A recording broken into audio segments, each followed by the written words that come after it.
Good morning, Ravens, and welcome back to today's edition of Nest News. I'm Madison Lowe. I'm Ghada Bishtawi. And I'm Keely Loney. We have a lot in store for today, including more information about this week's roast sale. And an inside look on the new Muslim Student Association here.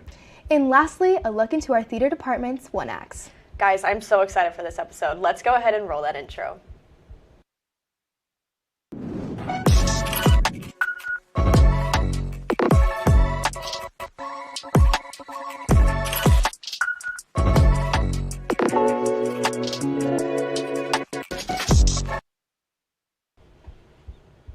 Recently, a new science club has come to ONW to encourage a more competitive science environment. Let's take it to Madison Graham to learn more.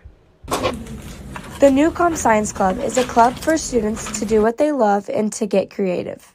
Typically, in our new club, we're doing stuff with our Arduinos currently, which is various electronic projects. Students can choose their own projects from a project book or do something different entirely.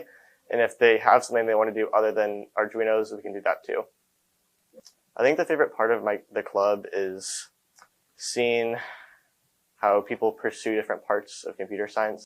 Samuel Bargallo created this club with the intentions to get more people to join and to go to big competitions around the state. There's a specific competition I wanted to get students involved in called the United States Computing Olympiad, but that is a future goal for now.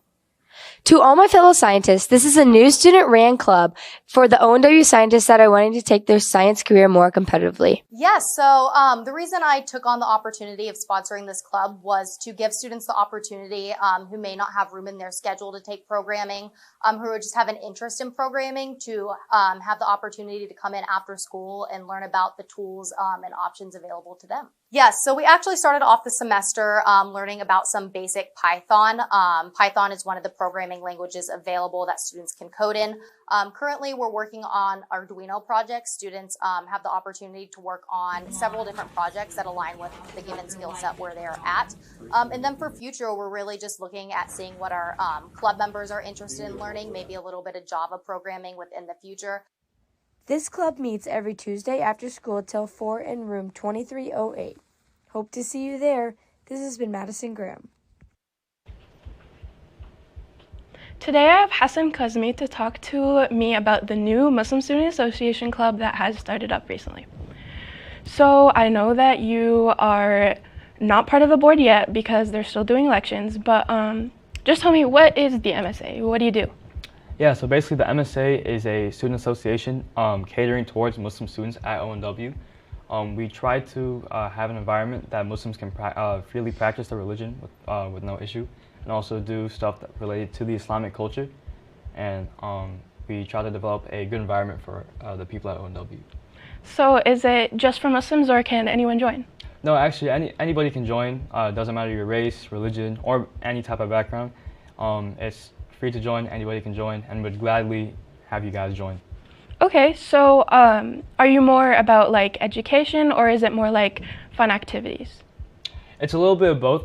We say it's educational, but it's on the fun side of it. So we'll do activities learning about the culture of Islam, but it'll be like, for example, a Jeopardy game or a Kahoot, or we do other like fun things that help, with the association. That's great. So what are your future plans for the MSA then? Yeah, so we plan to actually do many more events with other MSAs around the region.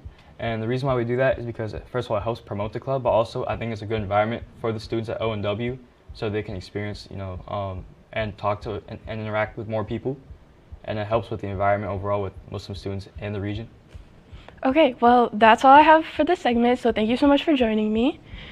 So now we're going to toss it to Keely Loney for a feature on an amazing small business in the KC area. So Made in KC Marketplace is a place where local artists and artisans can come and sell their products.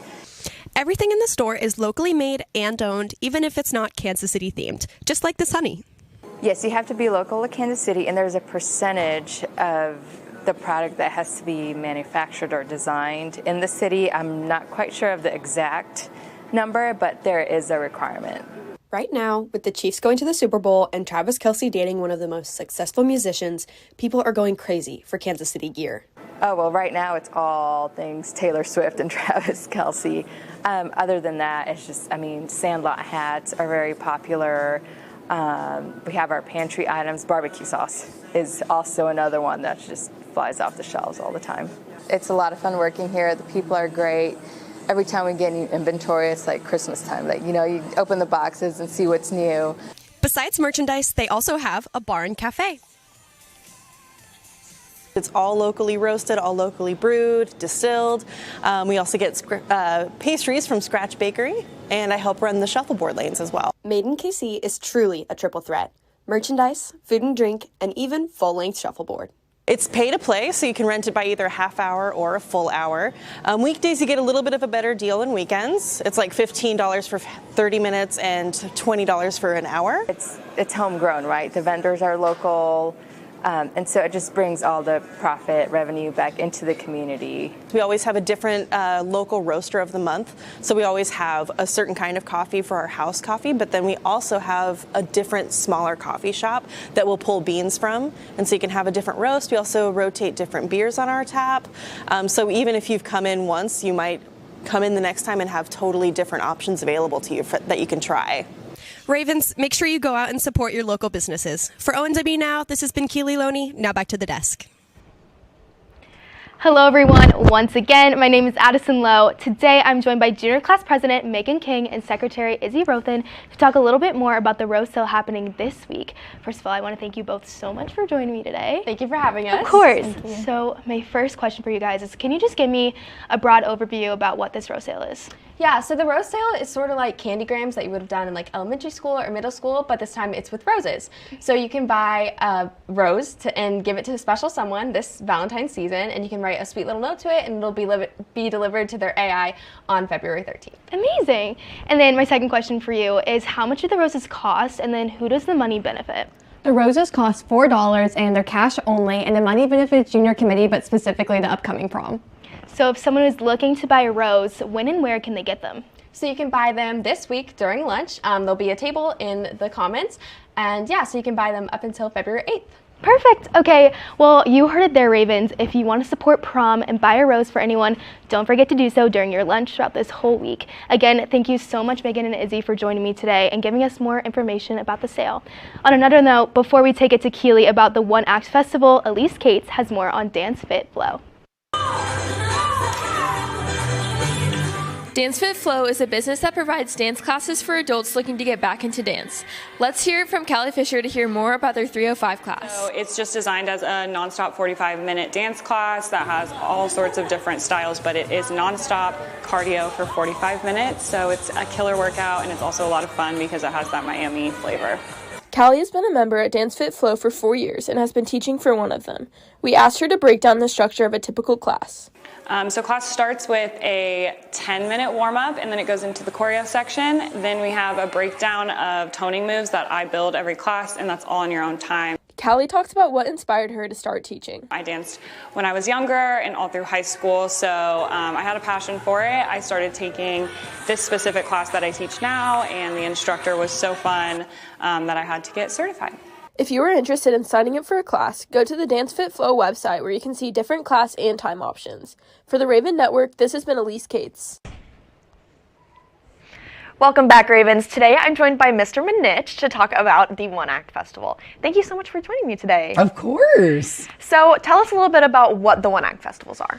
So the One Act Festival is an event that happens every year within the theater department, and it's a way to kind of nourish and really promote student involvement in theater beyond just acting. So the One Act Festival is essentially student-written, student-directed, student-acted. Like, these are purely student-initiated, short one-act plays. So we have students, writers that submit scripts that go through an approval process. Once they get approved, we have students apply to be directors, and then we go through a process with selecting who's gonna direct, and then we host auditions like we would any show. We do the auditions a little differently because we're casting, 4 short plays rather than just one big play. But we do that, and then we go through the process. We do the rehearsals, but this puts more power and an emphasis in the students' hands to really get an experience of not just what it's like to be an actor on stage or a crew member backstage, but what is it like to be a writer? What is it like to be a director, and get that experience? And then my role is to essentially produce and make sure that everything runs smoothly. We're not burning the building down or anything like that. And then just, you know, having a successful show. Yeah, so how do students get involved in this?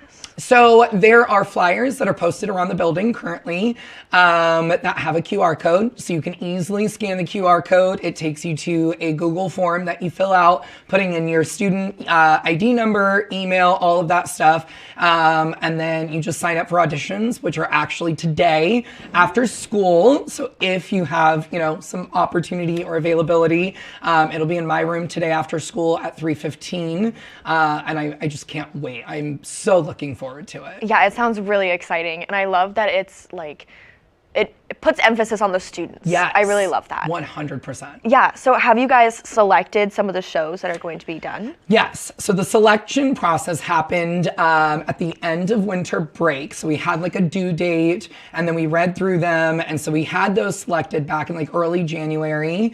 And then we did the director selection a couple like weeks ago. And so last week we had a writers and directors meeting.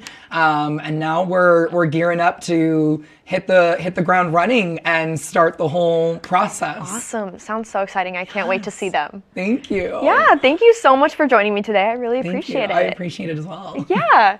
So now let's send it to Gada to learn more about our psychology sock babies. During their first year, however, infants will learn an important concept: object permanence. You've probably seen these little critters all around school for the past couple of weeks. AP Psychology students are currently tasked to take care of sock babies throughout their human development unit. So in class we're studying a lot of different theories of development. So we're looking at moral development and cognitive development and psychosocial development.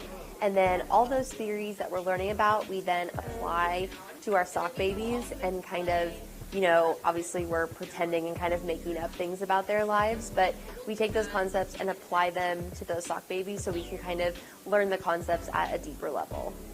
While this assignment is supposed to be challenging, it's also very fun for psychology students to take part in. We're watching kids shows like Bluey. We're taking pictures of them like playing with toys. We're playing with toys ourselves more than anything.